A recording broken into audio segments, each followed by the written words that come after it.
আসসালামু আলাইকুম এভরিওয়ান। তো আজকে আমি তোমাদেরকে বুঝিয়ে দেব makeup step for base makeup. ভিডিওটি মন দিয়ে দেখবে, পুরোটা স্কিপ না করে।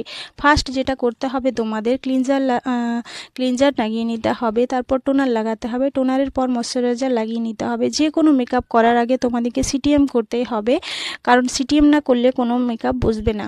সিটিএম মানে ক্লিনজার, টোনার, ময়শ্চারাইজার। তারপর প্রাইমার লাগিয়ে নিতে হবে। প্রাইমারের পর কালার কারেক্টার লাগাতে হবে। কালার কারেক্টার বিভিন্ন কালারের হয়, যেমন orange, green, yellow, lavender, peach. তারপর কনসিলার লাগিয়ে নিতে হবে। কনসিলারের পরে ফাউন্ডেশন লাগাতে হবে।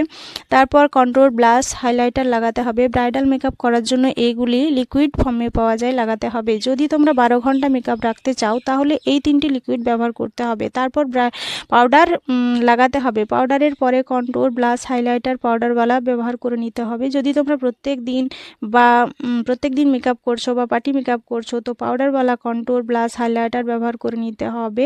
দেন সবার লাস্টে সেটিং স্প্রে দিয়ে মেকআপটি সেট করে নিতে হবে। এরকম সুন্দর সুন্দর ভিডিও দেখতে চাইলে আমার চ্যানেলটাকে সাবস্ক্রাইব করে রাখো। আজকে এই পর্যন্তই।